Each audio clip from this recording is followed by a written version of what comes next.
Bueno, la lección de esta semana, como vemos aquí el PDF, el título de nuestra lección para el 30 de enero del 2021 es Noble Príncipe de Paz. ¿Quién es el Príncipe de Paz? Y nosotros sabemos que en este tiempo, como Jesús nos advirtió, Hola, habría hola. dos. Sí, ¿qué tal, Adrián? ¿Cómo estás? Habría dos que serían llamados justamente Príncipe de Paz. Pero todo el mundo estaría adorando al falso, hasta que hubiera un pueblo que se despertara y llegara a conocer de nuevo a su nuevo. Entonces vamos a nuestra lección. Vamos a repasar un poco esto, porque esto es parte del mensaje del profeta Elías y es esencial que se lo mostremos a nuestros hermanos. Y esta es la oportunidad. Es una de las oportunidades más preciosas que tenemos de mostrarles cuál es la verdad. ¿Por qué? Porque estamos leyendo las profecías que anuncian al Mesías. La profecía de Isaías es parte de la revelación de Dios, la revelación de Jehová sobre sí mismo, sobre el Evangelio eterno y sobre el Mesías de la promesa. Y nos permite ver la diferencia entre la verdad y la mentira, entre el verdadero Jesús y el falso, el verdadero Mesías y el falso Mesías. ¿Quién es el verdadero Mesías? Es el que cumple con todo lo que está escrito de él en la ley de Moisés, en los salmos y los profetas. Esa es la forma en que tenemos que diferenciarlo. Para conocer al verdadero tenemos que conocer todo lo que dice de él la ley de Moisés, los salmos y los profetas, y al falso, una vez que conocemos esos, es fácil identificarlos, como leemos en Lucas 24, 25 al 27. Entonces se les dijo, oh insensatos y tardos de corazón, para creer todo lo que los profetas han dicho. ¿Qué tiene que creer el pueblo de Dios? Todo lo que los profetas han dicho, si no, no podía entrar por la puerta estrecha. No era necesario que Cristo padeciera estas cosas y que entrara en su gloria, y comenzando desde Moisés y siguiendo por todos los profetas, porque todos los profetas hablaron de él. Les declaraba en todas las escrituras lo que de él decían. Y en Lucas 24, 44 al 49 leemos, y él les dijo, estas son las palabras que yo hablé estando aún con vosotros, que era necesario que se cumpliese, ¿qué cosa? Todo lo que está escrito de mí en la ley de Moisés, en los profetas y en los salmos. Entonces les abrió el entendimiento para que comprendiese las escrituras, como tiene que abrirse al ángel de la Odisea. ¿Y qué terminó diciendo? He aquí yo enviaré la promesa de mi Padre sobre vosotros, o sea, la promesa del Padre que oíste de mí, como le dicen en Hechos 1, 3 al 5, a quienes también después de haber padecido se presentó vivo con muchas pruebas indubitables, apareciéndoseles durante 40 días y hablándoseles acerca del reino de Dios, sembrando la semilla del reino para que pudieran recibir el Espíritu Santo de la promesa. Y estando juntos, les mandó que no se fueran de Jerusalén, sino que esperasen la promesa del Padre, la promesa de Jehová, la cual les dijo, oíste de mí, porque él estuvo predicando el Evangelio del Reino de Dios. ¿Cuál es la promesa de Dios? Porque Juan ciertamente bautizó con agua, mas vosotros seréis bautizados con el Espíritu Santo dentro de no muchos días. Esta es la verdad que echó por tierra el hombre el pecado, y hasta que no la recuperara el pueblo de Dios, hasta que la iglesia remanente no recupere esa verdad, no podría recibir la promesa del Padre, no podría ser hecho parte del templo de Jehová, los lugares asolados no podrían ser reedificados. Pero como Dios les anunció claramente al pueblo adventista, para poder hacerlo, primero tendría que entender qué pasó con sus lámparas y tendría que arreglar sus lámparas. ¿Quién es el verdadero príncipe de paz? De llegar a oír el anuncio de la palabra de Dios y llegar a entenderlo y creerlo para que nuestros ojos sean abiertos y nos amanezca, depende de nuestra vida eterna, como dijo Jesús. Y esta es la vida eterna, que te conozcan a ti, el único Dios verdadero, el único Dios al que él conocía, no conocía a otro, y a Jesucristo a quien has enviado. Cumple el Jesús que cada uno de nosotros conocemos con todo lo que está escrito sobre el Mesías en la ley de Moisés, en los salmos y los profetas. Si no lo cumple, entonces no se trata del verdadero Mesías. No es el renuevo de Jehová, no es Emmanuel, no es la puerta estrecha, no es la piedra al ángulo del templo de Jehová, es la puerta ancha, es un falso Mesías, es un ídolo, ¿no? Y es importante esto, como leemos en Isaías 8:20, a la ley y al testimonio. Si no dijeren conforme a esto es porque no les ha amanecido. Ahora, ¿y qué dice el versículo de memoria? Porque un niño nos es nacido, hijo nos es dado y el principado sobre su hombro. y se llamará a su nombre admirable, consejero, Dios fuerte, Padre eterno, príncipe de paz. Y el verdadero Mesías tiene que cumplir esto. ¿Quién tiene que ser? El Dios fuerte, el Padre eterno. No el Hijo eterno, sino el Padre eterno. Y bueno, nosotros continuamos y terminamos de estudiar esta semana el resumen del Evangelio Eterno que va de los capítulos 7 al 12 de Isaías. Y, a ver, espera un segundito, tengo un gatito acá que quiere salir por la ventana. Vale.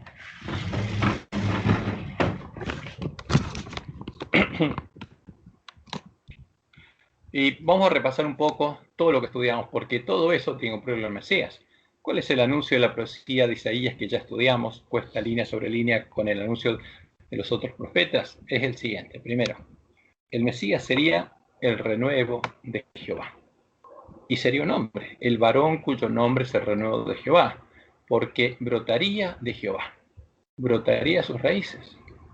Ahora, pero no es como cuando David tiene un hijo, que es como David. El que brotaría de Jehová no sería otro Dios, no tendría la esencia, la sustancia de Jehová. Sería un hombre, eso es lo que anuncia la profecía. Y sería la única piedra sobre la que hay 7 ojos. ¿Y cuál es la única piedra que tiene 7 ojos? Que es el Espíritu de Jehová. Jehová mismo. Dios está diciendo quién sería el Mesías.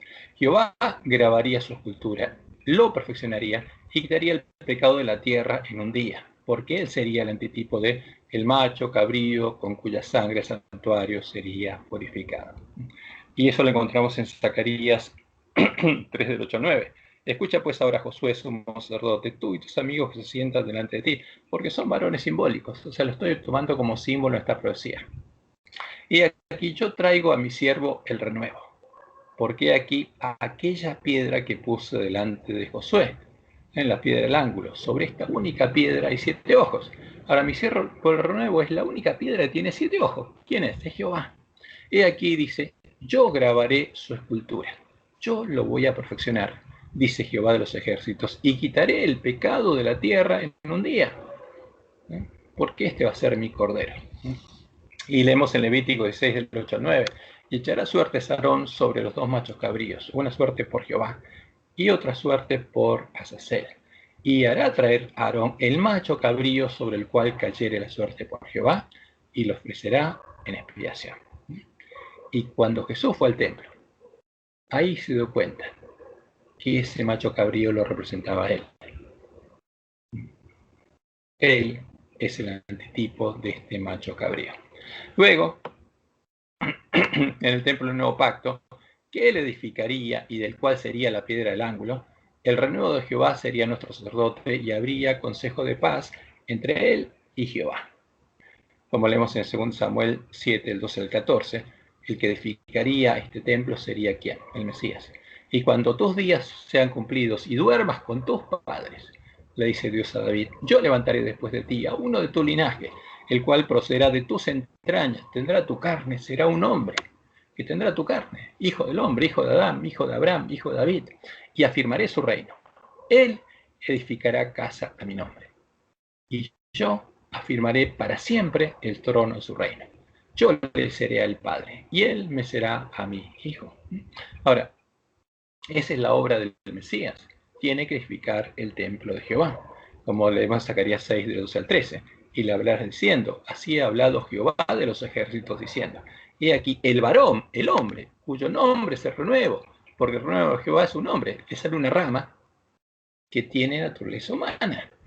Ese es el misterio de la piedad, el cual brotará de sus raíces, brotará de Jehová y edificará el templo de Jehová. Él edificará el templo de Jehová. ¿Y quién llevará gloria a Jehová? Y Jehová se sentará y dominará su trono. O sea, en ese templo Jehová pondría su trono. Y habría sacerdote a su lado y consejo de paz habría entre ambos. En este nuevo templo se llevaría a cabo el continuo. Y como dice Isaías 4, del 2 al 4, en aquel tiempo el renuevo de Jehová será para hermosura y gloria. Porque no va a quedar solo, va a haber linaje, va a haber otros como él. Y el fruto de la tierra, sus hermanos, para grandeza y honra a los sobrevivientes de Israel. Y acontecerá que el que quedare en Sión, en el reino de Dios, y el que fuere dejado en Jerusalén, que es el tipo profético de la iglesia de Cristo, será llamado santo.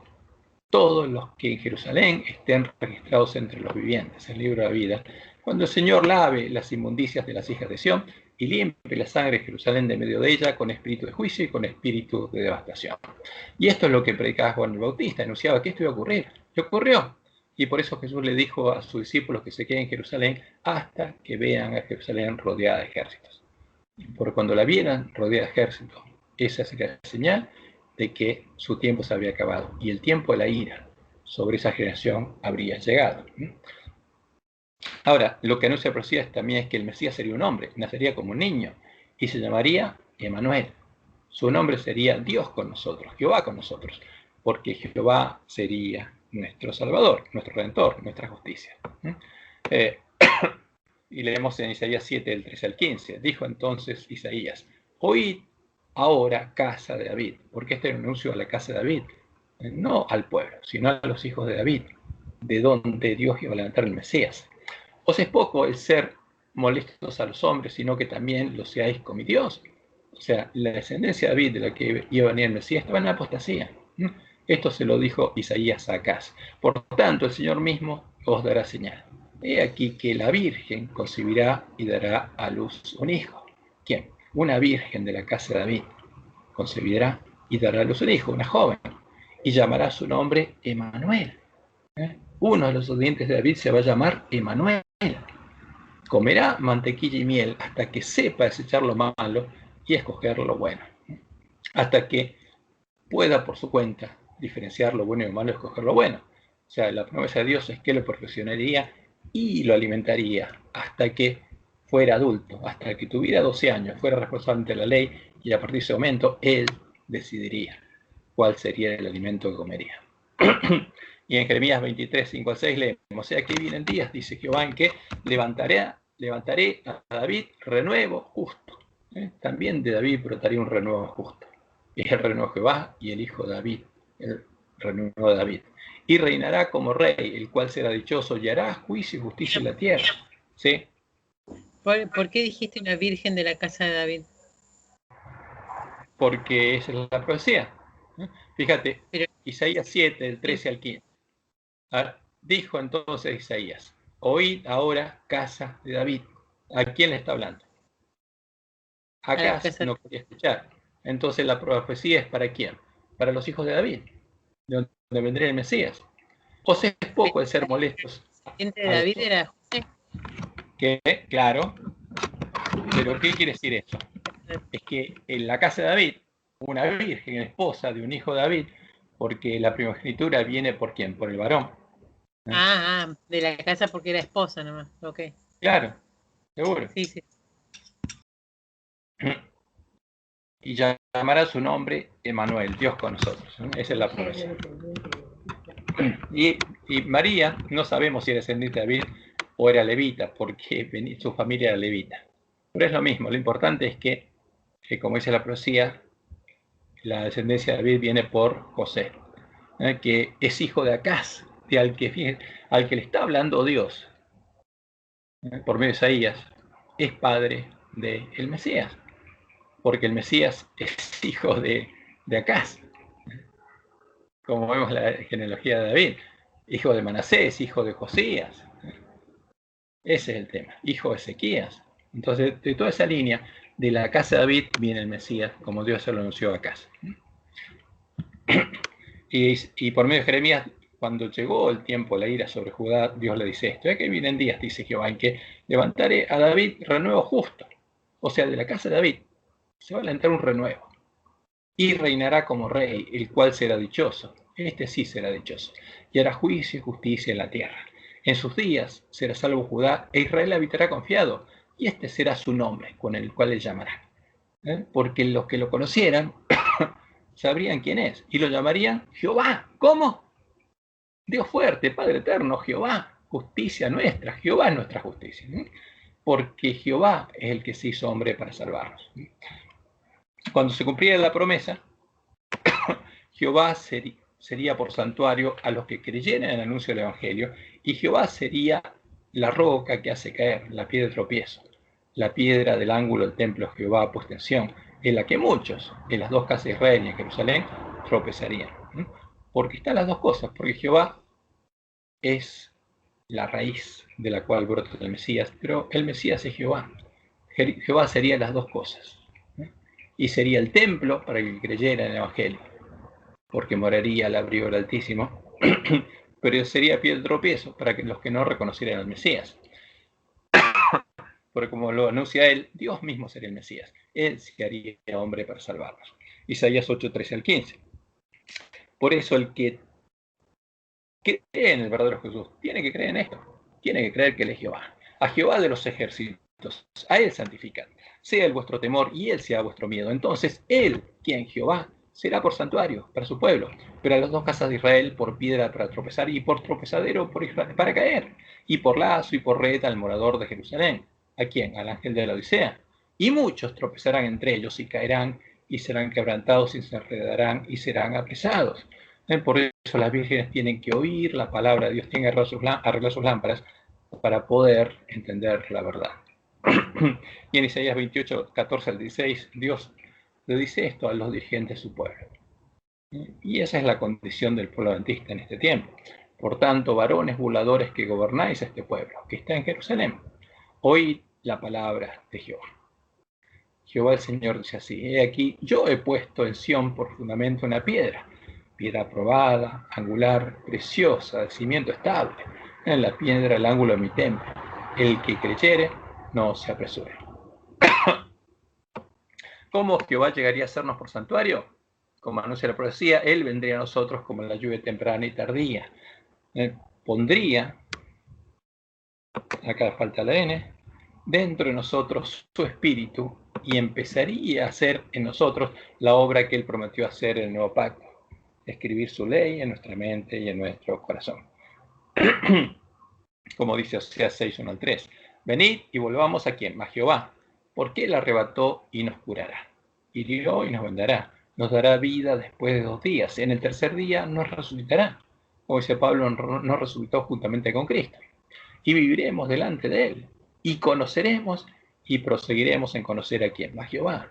Este sería el pueblo que conoce a su Dios. Como el alba está dispuesta a su salida, y vendrá a nosotros como la lluvia tardía y temprana a la tierra. Por eso conoceríamos a Jehová. Por eso él sería por santuario a los que creyeran en el Evangelio. Entonces el Mesías, Emmanuel, tendría hermanos, tendría discípulos, como dice Isaías 53, vería linaje, en que como él serían hijos de Dios y tendrían la ley de Dios escrita como un sello en la mente y el corazón. Como leemos en Salmo 48, el Mesías que tenía la ley de Dios escrita en la mente y el corazón. Por eso se complacía en hacer la voluntad de Dios. Me complazco en hacer tu voluntad, oh Dios mío, ese es mi placer, porque es lo que está en mi corazón. Y tu ley está en medio de mi corazón. Y en Isaías 8, 16 al 18 está el pedido de Emmanuel, el Mesías, ¿a quién? A Jehová.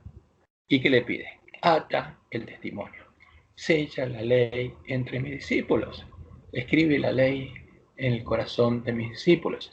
Esperaré pues a Jehová, el cual escondió su rostro en la casa de Jacob, y en él confiaré. He aquí, yo y los hijos que me dio Jehová, yo y los otros hijos que tuvo Jehová, que engendró Jehová, los renuevos de Jehová, somos por señales y presagios en Israel, de parte de Jehová de los ejércitos que mora en el monte de Sión.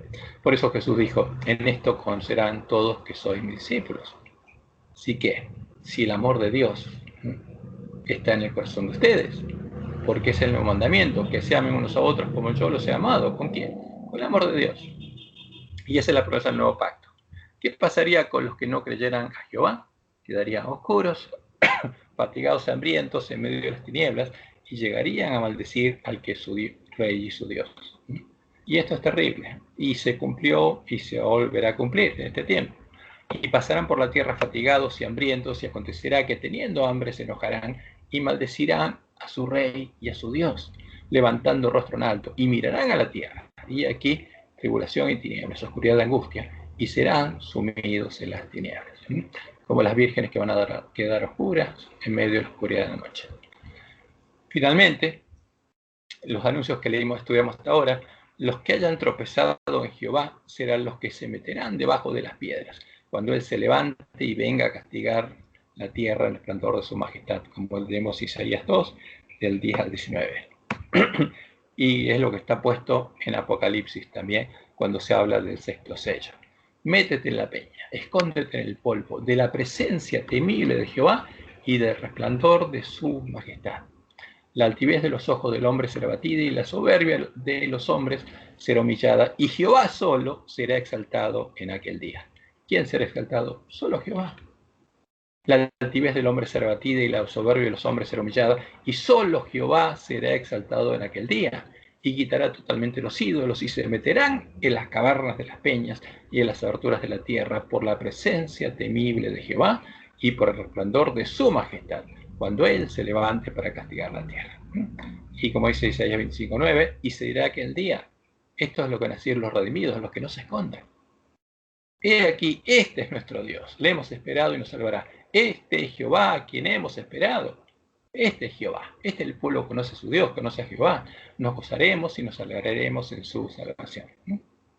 Ahora, este es el resumen del anuncio de la primera parte de la profecía de Isaías, y ahora continuaremos estudiando justamente del capítulo 9 al 12. Pero es importante resumirlo para tener en cuenta lo que Dios dijo, porque del 9 al 12 vuelve a repetir lo mismo, línea sobre línea, vuelve a resaltar lo mismo. No una sola vez lo dice, muchas veces, para que nos queden claro cuál es la verdad. ¿Y cuál es la identidad del verdadero príncipe de paz? Es revelada en la profecía. En ese tiempo estaba por llegar el tiempo de la ira sobre Israel y sobre Judá, y Dios los dejaría. Pero antes le revela a su pueblo las buenas nuevas de lo que sucedería en el tiempo cuando viniera el Mesías, Emmanuel, el príncipe de paz, y fue establecido el reino de Dios. Y lo que sucedería en el tiempo del fin, cuando finalmente Él volvería a recoger a los dispersos de Israel. En Isaías 9:1 leemos: mas no habrá siempre oscuridad para los que están ahora en angustia, tal como la aflicción que le vino en el tiempo que livianamente tocaron la primera vez la tierra de Zabulón y la tierra de Neftalí, pues al fin llenará de gloria el camino del mar, de aquel lado del Jordán, en Galilea de los gentiles. El pueblo que andaba en tinieblas vio gran luz. Los que moraban en tierra de sombra de muerte, luz resplandeció sobre ellos. Por eso Jesús decía: yo soy la luz del mundo, yo la luz he venido. ¿Para qué? Para que el que ame la luz pueda tener vida. Y como leemos en Mateo 4, del 12 al 16, Mateo registra el cumplimiento de esta profecía. Cuando Jesús oyó que Juan estaba preso, volvió a Galilea, y dejando a Nazaret, vino y habitó en Capernaum, ciudad marítima, en la región de Zabulón y de Neftalí, para que se cumpliese lo dicho por el profeta Isaías, cuando dijo: tierra de Zabulón y tierra de Neftalí, camino del mar, al otro lado del Jordán, en Galilea de los gentiles. El pueblo asentado en tinieblas vio gran luz, y a los asentados en región de sombra de muerte, luz les resplandeció. Desde entonces comenzó Jesús a predicar y a decir: arrepentíos, porque el reino de los cielos se ha acercado. Cumpliendo la misión que Dios le había dado, estaba escrita en Isaías 61, que es nuestra misión. El Espíritu de Jehová está sobre mí, porque me ungió Jehová. Me ha enviado. ¿A qué? A anunciar el año de la buena voluntad de Jehová.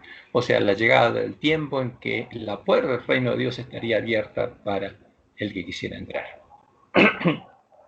El Mesías, Emmanuel, el príncipe de paz, ya había venido. El pueblo de Dios iba a ser redimido y liberado de la esclavitud del pecado, y sería instaurado el reino de Dios. Como dice Isaías 9, 3 en adelante. Multiplicaste la gente y aumentaste la alegría. Se alegrarán delante de ti como se alegran en la siega, como se gozan cuando reparten despojo. Porque tú quebraste su yugo y la vara de su hombro y el cetro su opresor. Eso es lo que Dios hizo cuando nos libró de la esclavitud del pecado y nos dio la libertad de elegir ser hijos de él, como en el día de Madián. Porque todo calzado que lleva el guerrero en el tumulto de la batalla y todo manto revolcado en sangre serán quemados pasto del fuego. ¿Cómo sería hecha esta obra? Dios la haría enviando a el Mesías, a Emmanuel, que sería el renuevo de Jehová y el Hijo de David, el Hijo de Dios y el Hijo del Hombre. Sería un hombre con una identidad muy especial, al que Dios perfeccionaría y llegaría a ser el primogénito entre muchos hermanos. Sería Jehová. Ese hombre, el renuevo de Jehová, sería Jehová mismo, el Dios fuerte, el Padre eterno, hecho hombre. Como le indica Pablo, esta es la revelación del misterio de la piedad, el misterio del amor de Dios por nosotros. Y Isaías 9:6 dice así: porque un niño nos es nacido, hijo nos es dado, y el principado sobre su hombro, y se llamará su nombre admirable, consejero, Dios fuerte, Padre eterno, príncipe de paz. Y esta es imposible de negar la identidad de quién, del Mesías. Ahora, ¿qué pasa?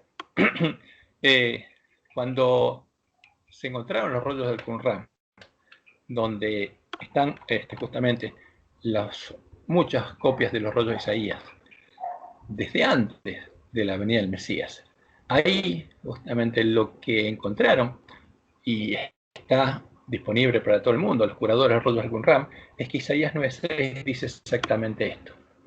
En cambio, la Septuaginta, las copias que tiene justamente, que se mantuvieron porque Roma las copió en sus conventos, este versículo está cambiado. ¿Por qué? Porque no pueden explicar cómo el Mesías es el Dios fuerte, el Padre eterno. Porque ¿qué dice Roma? Que es el Hijo eterno. Pero la profecía es clara. Hay un solo Dios. Y el Mesías es Jehová, el Dios fuerte, el Padre eterno. Él es el príncipe de paz. Él es el macho cabrío, sorteado por Jehová. Lo dilatario, dice en 9:7, en lo dilatario de su imperio y la paz no tendrán límite, sobre el trono de David y sobre su reino, disponiéndolo y confirmándolo en juicio y en justicia de ahora y para siempre. El celo de Jehová de los ejércitos hará esto.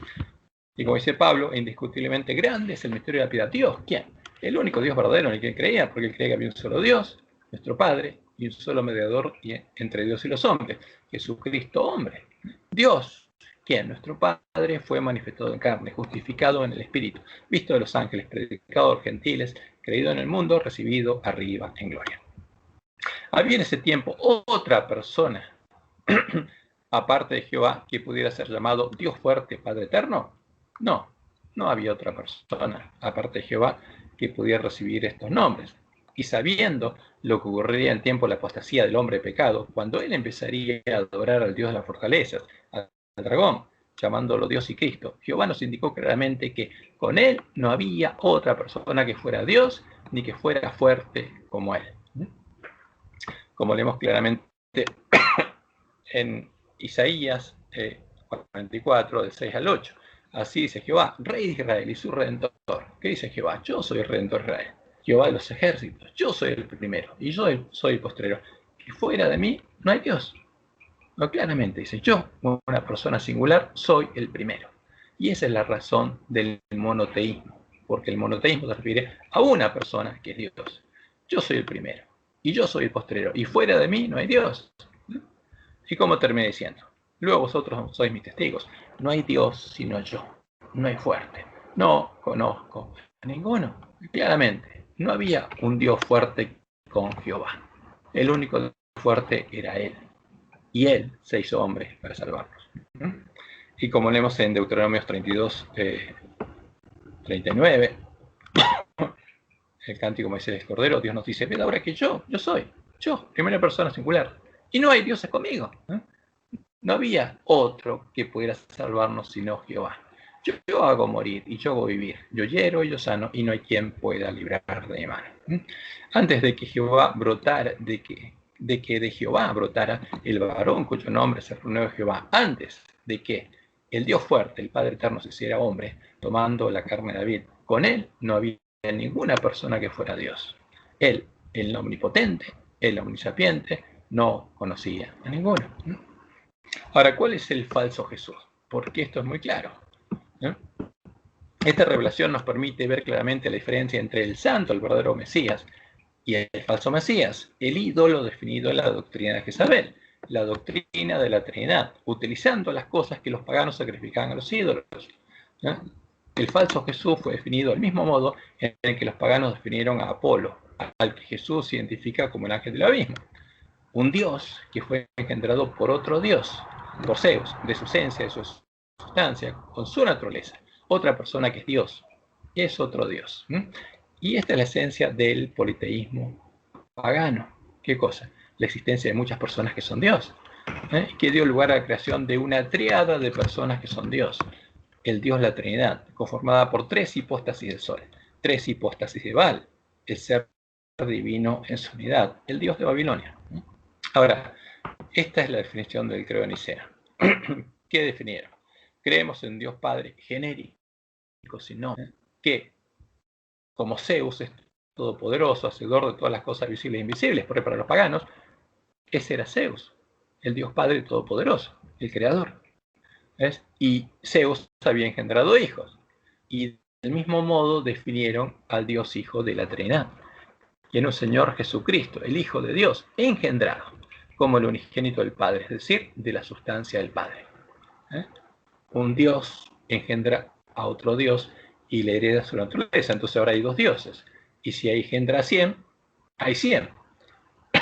Dios de Dios, luz de luz, Dios verdadero de Dios verdadero, engendrado, no hecho, consubstancial al Padre. Entonces aquí aparecen los diferentes dioses, paganos disfrazados de cristianos, porque esto no es monoteísmo, es politeísmo, mediante el cual, y ahora lo definen como un Dios agente, como los agentes que había creado Platón en su mente, mediante el cual todas las cosas fueron hechas, tanto las que están en los cielos como las que están en la tierra. Y, por supuesto, dicen el Espíritu Santo, sin definir el Espíritu Santo, porque este es el credo común entre arrianos y trinitarios. ¿Es esto, se sostiene frente a la palabra de Dios? No, de ningún modo. En el Catecismo, Roma explica que fue ella la que creó y formuló el dogma de la Trinidad, que ella creó una terminología propia, no existente en medio de la Iglesia cristiana, ni en la Biblia, usando conceptos de origen filosófico, los conceptos que sabemos utilizó Atanasio, que el ser divino en su unidad, el Dios al que adoran, es la sustancia, de la cual provienen las personas o hipóstasis que conforman a la Santísima Trinidad, que, como son los hijos, todos los ídolos paganos, Padre, el Hijo y el Espíritu Santo de la Trinidad son personas o hipóstasis de la sustancia, al que en sus imágenes Roma representa como Baal, el Dios de Roma. Y bueno, esto lo conocemos nosotros, está en el artículo 51 y 252 del Catecismo Romano. Para la formulación del dogma de la Trinidad propia, porque Roma creó eso, y por eso es la doctrina de Jezabel, con ayuda de nociones de origen filosófico, cosas sacrificadas a los ídolos, sustancia, persona, hipóstasis, relación, etc. Y en el artículo 52, Roma dice, la Iglesia utiliza el término sustancia, traducido a veces también por esencia o por naturaleza, para designar el ser divino en su unidad, al que adora. ¿A quién adora? El término persona o hipóstasis para asignar al Padre, el Hijo, el Espíritu Santo en su distinción real entre sí. Y el término relación, etc. Ahora, esto es lo que adora Roma. Es una imagen filosófica que ella ha definido, su unido de lo filosófico, pero que a su vez tiene imágenes físicas. Lamentablemente, como anunciaba la profecía, este alimento y esta bebida proveniente de la mesa de los borrachos es el que se ha puesto delante del pueblo adventista. Y fíjense que acá tenemos las imágenes de Roma y tenemos nuestro libro, la Trinidad, que explica la creencia fundamental número 2, puesta en las 28 creencias fundamentales de la Iglesia Adventista. ¿A quién adoramos? Al mismo Dios de Roma, a Baal. ¿Qué encontramos en la 28 creencias que se le está dando al pueblo adventista? Encontramos la bebida y la comida proveniente de la mesa de Jezabel, tomado de la página oficial de la Iglesia Adventista. La definición de las creencias, la Trinidad. ¿En qué cree el pueblo adventista? En el Dios de Roma. Hay un solo Dios, Padre, Hijo y Espíritu Santo, una unidad de tres personas coeternas. ¿Qué cree el polantista que hay 3 personas coeternas que son Dios. ¿No? ¿No? Aquí se habla de 3 personas coeternas que, por supuesto, se conocen y son partes de una tríada de personas que son Dios. ¿Qué pasa cuando ponemos esto a la luz de la palabra de Dios? ¿Qué relación tiene Jehová con esta tríada de dioses, con el Dios de la Trinidad? Ninguna, porque Jehová, nuestro Padre, el gran yo soy, nos habla en primera persona singular y nos dice claramente que con él no hay dioses.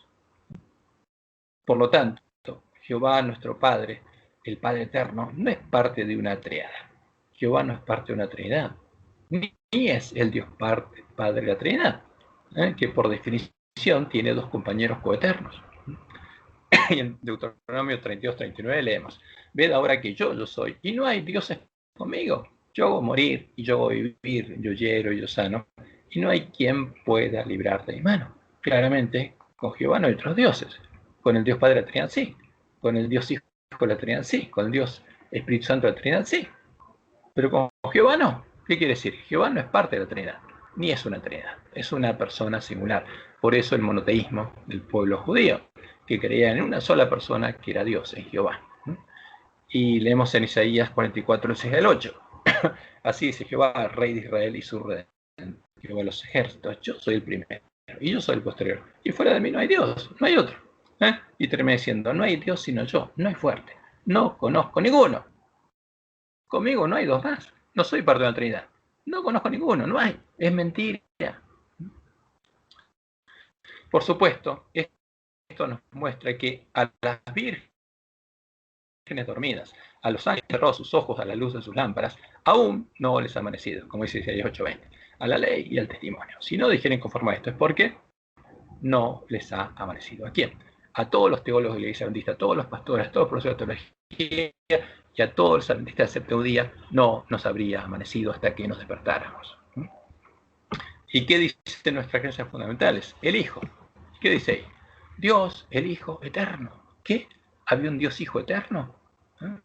Se encarnó como Jesucristo. Por medio de él se crearon todas las cosas. Ese es el agente creador. Creemos el credo de Nicea. Creemos la definición de Roma. Y es verdadero eternamente Dios. Porque hay 3 que son verdaderamente y eternamente Dios. Hay 3 dioses. Ahora, aquí aparece el Dios Hijo eterno de la Trinidad, que supuestamente es eternamente Dios, y como fue definido en el credo de Nicea, es el agente creador del Dios Padre de la Trinidad. Pero nuevamente, en su palabra vemos que Jehová, nuestro Dios y Padre, desconoce la existencia de un Dios Hijo eterno que sea Dios y fuerte como Él, y que haya sido su agente creador, diciéndonos que con Él no hay dioses, que Él, el omnisapiente, no conoce a ninguno. Como dice, de vuelta, ved ahora, abra los ojos, unjan sus ojos con colirio y vean que yo soy, y no hay dioses conmigo. Yo hago morir y yo hago vivir, yo hiero y yo sano, y no hay quien pueda librar de mi mano. Y también nos dice: yo soy el primero y yo soy el posterior, y fuera de mí no hay Dios. No hay Dios sino yo, no hay fuerte, no conozco ninguno. Ahora, el que dice yo tengo un Dios Hijo eterno, está bastante mareado con vino, porque Jehová dice, el Dios fuerte, el Padre eterno, dice que no conoce a ninguno. Y justamente, ¿quién es entonces el verdadero Mesías, el príncipe de paz? ¿Quién se hizo hombre para salvarnos? Claramente, el que se hizo hombre y nos redimió con su sangre no es un Dios Hijo eterno, dado que no existe tal Dios Hijo, sino que es Jehová, nuestro Dios y Padre, el único Dios verdadero. El Dios fuerte, el Padre eterno, es el príncipe de paz, como dice Isaías 9:6. Porque un niño nos es dado, hijo nos es dado, y el principado sobre su hombro, y se llamará su nombre admirable, consejero, Dios fuerte, Padre eterno, príncipe de paz. Ahora, ¿qué podemos concluir? Obviamente, que a las vírgenes dormidas, al ángel que está en la Odisea, aún no le ha amanecido, aún no conoce a Jehová, y está adorando a un ídolo, al ídolo definido en la doctrina de Jezabel, a Baal, al ídolo traído por los siervos de Jezabel, para darle a beber al pueblo de la iglesia remanente del vino el furor de la fornicación de la Gran Babilonia, para que tengamos un terreno común con Roma y las iglesias caídas, y edifiquemos nuestras casas sobre la arena. Y ese es el propósito que lo dicen claramente nuestros teólogos. La Trinidad, página 10 y 11, casi toda editora sudamericana. En consideración a nuestros amigos católicos romanos, parecería apropiado que seamos capaces de afirmar con ellos lo esencial de sus convicciones trinitarias. ¿Qué? Que adoremos al Dios de Roma, está diciendo. ¿Ves? Aunque existen diferencias que las hemos hecho notar. Por eso nuestros creyentes adventistas deberían ser más capaces de encontrar un terreno común con ellos. ¿En qué? En el Dios de ellos. En Baal. En la doctrina de Isabel. Ahora, es terrible. Es el estado del pueblo adventista. Y eso es lo que está pasando frente a nuestros ojos. Bueno, ¿qué es lo que sigue diciendo la profecía? En Isaías 9, del 8 al comienzo del 11, se anuncia, y el 10, la llegada del tiempo de la ira sobre Israel. Y dice lo siguiente: el Señor envió su palabra a Jacob y cayó en Israel, y la sabrá todo el pueblo, Efraín y los moradores de Samaria, que con soberbia y con altivez de corazón dice: los ladrillos cayeron, pero edificaremos de cantería. Cortaron los cabrahigos, pero en su lugar pondremos cedros. Pero Jehová levantará a los enemigos de Racín contra él, y juntará a sus enemigos del oriente, a los sirios y los filisteos del poniente, y a boca llena devorarán a Israel. ¿Qué había pasado? Como dice el versículo 13. El pueblo no se convirtió al que lo castigaba, ni buscó a Jehová de los ejércitos. Por eso llegó el tiempo de la ira. Y Jehová cortará de Israel cabeza y cola, rama y caña en un mismo día. Y el anciano y venerable de rostro, los varones ancianos que están delante del templo, es la cabeza. Y el profeta que enseña mentira es la cola. Pues están engañando al pueblo. Y el ángel de la Odisea está siendo engañado. Ahora, ¿qué es lo que pasa? Los lobos son los que están engañando al pueblo andino. Pero el resto de los ángeles de la Odisea que están dormidos son ciegos y ciegos, que tienen que abrir los ojos. Porque los gobernadores de este pueblo son engañadores y sus gobernados se pierden. Porque no se puede salvar el que sigue un camino, el camino de perdición. Y sigue diciendo, porque la maldad se encendió como fuego. O sea, ¿qué pasó? La propia maldad del pueblo de Israel es el que lo consumió. Por la ira de Jehová los ejércitos se oscureció la tierra, porque Dios los dejó, y será el pueblo como pasto de fuego. El hombre no tendrá piedad de su hermano. Cada uno hurtará a la mano derecha y tendrá hambre, y comerá a la izquierda y no se saciará. Cada cual comerá la carne de su brazo. O sea, esto pasó literalmente en Samaria, cuando se comieron a sus propios hijos, como dice anunciado. Y en el capítulo 10 dice: ay de los que dictan leyes injustas y prescriben tiranía. ¿Y qué haréis el día del castigo? Dice el versículo 3. ¿A quién os acogeréis para que os ayude cuando venga de lejos el asolamiento? ¿En dónde dejaréis vuestra gloria? Sin mí se inclinarán entre los presos, porque los voy a dejar, y entre los muertos caerán. Ni con todo esto ha cesado su furor, sino que todavía su mano está extendida. Oh Asiria, vara y báculo de mi furor, en su mano he puesto mira. Entonces, ¿cuál sería el primer rey del norte? Claramente Asiria, porque es muy clara la palabra de Dios. El tiempo de la ira llegó con Asiria, cuando Asiria en el año 723 d.C. invadió el reino del norte. En el 722 cayó Samaria, y en el 721 terminó de deportar al pueblo de Israel y trajo a los samaritanos.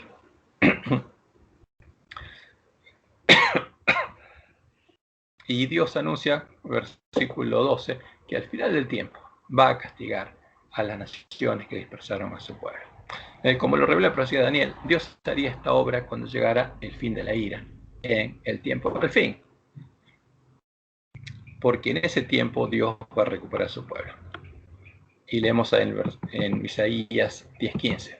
Se gloriará el hacha contra el que con ella corta, se ensoberbecerá la tierra contra el que la mueve, como si el báculo levantase al que lo levanta, como si levantase la vara al que no es leño. Por esto el Señor Jehová de los ejércitos enviará debilidad sobre sus robustos, y debajo de su gloria encenderá una hoguera como ardor de fuego. Y la luz de Israel será por fuego. Fíjense, esto es lo que va a pasar en el tiempo de angustia. Porque la luz de Israel será por fuego. Porque ese pueblo va a iluminar la tierra con la gloria de Dios, y su santo por llama, que abraza y consuma en un día sus cardos y sus espinos. La gloria El bosque de su campo fértil consumirá totalmente alma y cuerpo, y vendrá a ser como abanderado en derrota. Y los árboles que queden en su bosque serán en número que un niño pueda contar. Fíjense, esto es lo que pasa con el pueblo de Dios. Está hablando del remanente de su pueblo. Es un número que se puede contar. No es la gran multitud. Acontecerá en aquel tiempo que los que hayan quedado de Israel y los que hayan quedado de la casa de Jacob nunca más se apoyarán en el que los hirió. Nunca más se van a apoyar en quién. En Babilonia, ni en Asiria, ni en el Reino Norte, sino que se apoyarán con verdad en Jehová, el Santo de Israel. El remanente volverá. Y acá es la promesa por el pueblo judío, porque Dios volvería a recuperar su pueblo. Cuando hubiera pasado los 2520 años de la ira, Dios volvería a recuperar su pueblo en tiempo al fin. El remanente volverá, el remanente de Jacob volverá a Jehová, al Dios fuerte. Porque si tu pueblo, Israel, fuere como las arenas del mar, el remanente de él volverá. La destrucción acordada rebosará justicia. Porque todo esto es para el bien del pueblo de Dios. Y la destrucción acordada, toda la ira y todo lo que pasó con el pueblo de Israel, rebosará justicia. Esa es la promesa de Dios. Pues el Señor, Jehová de los ejércitos, hará consumación ya determinada en medio de la tierra. Por tanto, el Señor, Jehová de los ejércitos, dice así: pueblo mío, morador de Sión, no temas de Asiria. Con vara te herirá, y contra ti alzará su palo, a la manera de Egipto. Mas de aquí a muy poco tiempo se acabará mi furor y mi enojo para destrucción de ellos. Y levantará Jehová de los ejércitos azote contra él, como la matanza de Madián en la peña Oreb, y alzará su vara sobre el mar, como hizo por la vía de Egipto. Acontecerá en aquel tiempo que su carga será quitada de tu hombro, porque Dios liberaría nuevamente a su pueblo, y su yugo de tu servicio, y el yugo se pudrirá a causa de la unción, porque Dios iba a ungir a su pueblo con su espíritu, y todo yugo desaparecería. Ahora, ¿se cumplió la profecía? Sí, la primera parte se cumplió. O sea, el tiempo de la ira llovió sobre Israel y Israel fue dispersado. Falta que se cumpla la segunda parte y Dios vuelva a reunir a su pueblo. Y ahora vamos a la última parte de nuestra lección, donde habla de raíz y basta, tronco y renuevo, en uno. ¿Por qué? Porque la raíz y la rama que brota, el tronco y su renuevo, son uno. En el capítulo 11 de Isaías, Dios anuncia nuevamente quién sería nuestro Redentor. Saldría una vara, un renuevo del tronco de Isaí. Como David, el Mesías sería hijo de Isaí, pero al mismo tiempo, como lo anunciaba el misterio de la piedad, el Mesías sería la raíz de David, la raíz de Isaí, el Dios y Padre de Isaí. El Mesías es Jehová hecho hombre, ya que de su boca sale la palabra de Jehová. Y con el espíritu de sus labios matará al impío. Y leemos en Isaías 11:1. Saldrá una vara del tronco de Isaí, y un vástago retoñará de sus raíces, y reposará sobre él el espíritu de Jehová. ¿Qué pasaría? Habría un hombre que sería hijo de David, hijo de Isaí, que brotaría de la raíz de Isaí, que tendría la carne de David, y reposaría sobre él el espíritu de Jehová, como dice Isaías 61. El espíritu de Jehová está sobre mí porque me ungió Jehová. Espíritu de sabiduría y de inteligencia, espíritu de consejo y de poder, espíritu de conocimiento y temor de Jehová. Un hombre que conoce a su Dios. Y le hará entender, diligente en el temor de Jehová. ¿Por qué? Porque Jehová escribiría su ley en la mente del corazón de él. Él sería el primogénito de muchos hermanos que conocerían a Jehová. No juzgará según la vista de sus ojos, ni arguirá por lo que oigan sus oídos, sino que juzgará con justicia a los pobres y arguirá con equidad por los mansos de la tierra. Y herirá la tierra con la vara de su boca. ¿Cómo es esto? ¿De la boca de un hombre sale la palabra de Dios? No, acá está diciendo que ese hombre, ¿quién es? Es Jehová. Porque él herirá la tierra con la vara de su boca y con el espíritu de sus labios matará al impío. Y será la justicia cinto de sus lomos y la fidelidad ceñidor de su cintura. El verdadero Mesías es claro, ¿no? Es Jehová. Es el Dios y Padre de Isaí. Es la raíz de Isaí. Y Él es el Dios y Padre de David, la raíz de David. Él es el que se hizo hombre como la vara de Isaí, y el linaje de David, como el hijo de David. Porque Él es las dos cosas. Y como leemos en Apocalipsis 22, 12 al 13, Jesús dice, aquí yo vengo pronto y mi galardón conmigo, para recompensar a cada uno según sea su obra. Yo soy el alfa y el omega, yo soy Jehová, el principio, el fin, el primero y el último. El que dijo, no hay Dios sino yo, no hay fuerte, no conozco a ninguno, como dice Isaías 44, 6 al 8. Así dice Jehová, Rey de Israel y su Redentor, Jehová de los ejércitos. Yo soy el primero y yo soy el posterior, y fuera de mí no hay Dios. ¿Quién es Jesús? Jehová, el único Dios verdadero. Y él dice, no hay Dios sino yo, no es fuerte, no conozco a ninguno. Y en Apocalipsis 16 dice, yo Jesús he enviado a mi ángel para daros testimonio de estas cosas en las iglesias. Yo soy la raíz, el Padre, y soy el Hijo de David. Yo soy las dos cosas, yo soy Jehová y soy el Mesías, la estrella resplandeciente de la mañana. Luego, la descripción avanza a lo que ocurrirá en los cielos nuevos y la tierra nueva, cuando la tierra será llena del conocimiento de Jehová. Y eso lo encontramos en Isaías 11:6. Morará el lobo con el cordero, y el leopardo con el cabrito se acostará. El becerro y el león y la bestia doméstica andarán juntos, y un niño los pastoreará. La vaca y la osa pacerán, sus crías se echarán juntas, y el león, como el buey, comerá paja. ¿Qué comían los leones en el Edén? Pasto. Eran vegetarianos. Y el niño de pecho jugará sobre la cueva del áspid, y el recién destetado extenderá su mano sobre la caverna de la víbora. No harán mal, ni dañarán en todo mi santo monte, en todo mi reino, en el monte Sión, porque la tierra será llena del conocimiento de Jehová, como las aguas cubren el mar. Y este va a ser el pueblo que conoce a su Dios. Y todos los que queden, todos los redimidos, van a conocer a su Dios. Antes que haya cielos nuevos y tierra nueva, al final del tiempo, cuando en medio del pueblo que no es pueblo hubiera un remanente entendido que estuviera lleno del conocimiento de Jehová, Dios volvería a recoger al remanente de su pueblo, al remanente de Israel. Y eso lo tenemos registrado en Isaías 11, capítulo, versículos 10 en adelante hasta el capítulo 12. Acontecerá en aquel tiempo que la raíz de Isaí, ¿y quién es la raíz de Isaí? Es Jehová, la cual estará puesta por pendón a los pueblos, será buscada por las gentes, y su habitación será gloriosa. En donde habite la raíz de Isaí, donde habite Jehová, la habitación será gloriosa. Asimismo acontecerá en aquel tiempo que Jehová alzará otra vez su mano para recobrar el remanente de su pueblo. ¿Cuándo? Ahí, en el tiempo del fin.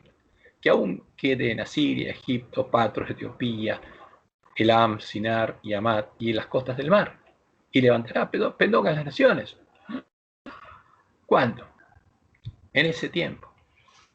Y juntará a los desterrados de Israel y reunirá a los esparcidos de Judá de los cuatro confines de la tierra. Por eso la promesa de Isaías es en primer lugar para el pueblo de Dios, para el pueblo de Israel, para el pueblo judío, los hijos de David, los hijos de Jacob. Y se disipará la envidia de Efraín y los enemigos de Judá serán destruidos. Efraín no tendrá envidia de Judá, ni Judá afligirá a Efraín. Y en ese tiempo se estaban peleando, sino que volarán sobre los hombros de los filisteos al occidente. Ahora, ¿qué va a hacer Dios? Va a enviar a los filisteos a buscar a los dispersos en su pueblo. Y porque los filisteos le estarían sirviendo, ese es el pueblo que no es pueblo. Saquearán también a los de Oriente.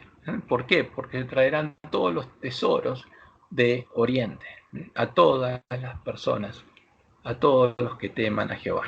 Edom y Moab le servirán, y los hijos de Amón los obedecerán. Y secará Jehová la lengua del mar de Egipto, y levantará su mano con el poder de su espíritu sobre el río, y lo herirá en sus 7 brazos, y hará que pasen con él con sandalias, como lo liberó la primera vez. Y habrá camino para el remanente de su pueblo, el que quedó de Asiria, de la manera que lo hubo para Israel el día que subió de la tierra de Egipto. Por eso esa Pascua y esa liberación que Dios hizo en Egipto es un símbolo de la nueva liberación. Y el pueblo judío va a volver a vivir la Pascua. Pero esta vez no es símbolo, sino de verdad. En aquel día, dice Isaías 12:1, cantaré a ti, oh Jehová, pues aunque te enojaste contra mí, tu indignación se apartó y me has consolado. He aquí, Dios es salvación mía. Me aseguraré y no temeré, porque mi fortaleza y mi canción es Jehová, quien ha sido salvación para mí. Porque ahí van a reconocer quién es el Redentor de ellos y quién es su Salvador. Y van a reconocer que es Jehová, que es Yahvé, el Dios de Israel. En aquel tiempo Israel comprenderá quién es su Redentor y sacarán con gozo aguas de las fuentes de la salvación, de los entendidos que enseñarán la justicia a la multitud. Porque en el interior de ellos estará el trono de Dios y de ahí correrá el río de la vida. De en medio de Jerusalén saldrán las aguas vivas. En el último y gran día de la fiesta, como leemos en Juan 7, 37 al 39, Jesús se puso en pie y alzó la voz diciendo: si alguno tiene sed, venga a mí y beba. ¿Por qué? Porque en él estaba el trono de Dios y de su interior corría el río de agua de vida. El que cree en mí, como dice la Escritura, de su interior correrán ríos de agua viva. Esto dijo del Espíritu que habían de recibir los que creyesen en él, pues aún no había venido el Espíritu Santo, porque Jesús no había sido aún glorificado. Y en Isaías capítulo 12, del 3 al 6, leemos lo siguiente. Y aquí termina la descripción de justamente la promesa de Dios. Sacaréis con gozo aguas de las fuentes de la salvación. O sea, el pueblo judío encontraría, ¿qué cosa? Que habría fuentes de salvación y con gozo sacarían aguas de ahí. Y diréis en aquel día: cantad a Jehová, aclamad su nombre, haced célebres entre los pueblos sus obras, recordad que su nombre es engrandecido, cantad salmos a Jehová, porque ha hecho cosas magníficas. Se ha sabido esto por toda la tierra. Regocíjate y canta, oh moradora de Sión, oh moradora del reino de Dios, porque grande es en medio de ti el Santo de Israel. Este es el pueblo que conoce a su Dios y que va a ser parte del templo de Jehová. Y esa es la promesa de Dios para nosotros y para el pueblo judío, para el remanente de Israel que aún está disperso, pero que tiene que llegar a conocer la verdad. Y bueno, esa es la promesa de Dios y por supuesto el ángel de la Odisea sería despertado. Y las vírgenes se alrededor sus lámparas y entenderían por qué tienen que alrededor sus lámparas. Y las vírgenes sensatas, las que tienen fe, verían el camino que tienen que recorrer y lo recorrerían. Y llegarían al final del camino y serían hechas partes del templo y la ciudad de Dios. Esa es la promesa de Dios, empezando por el pueblo antista, es la misma promesa para el pueblo de Babilonia y es la misma promesa para el pueblo judío, para los dispersos de Israel. Que Jehová te bendiga y te guarde y te guíe a toda verdad y tengas un hermoso y feliz sábado. Esta es nuestra lección. A ver, no sé si todos la siguieron, pero si tiene alguna pregunta, a pesar de mi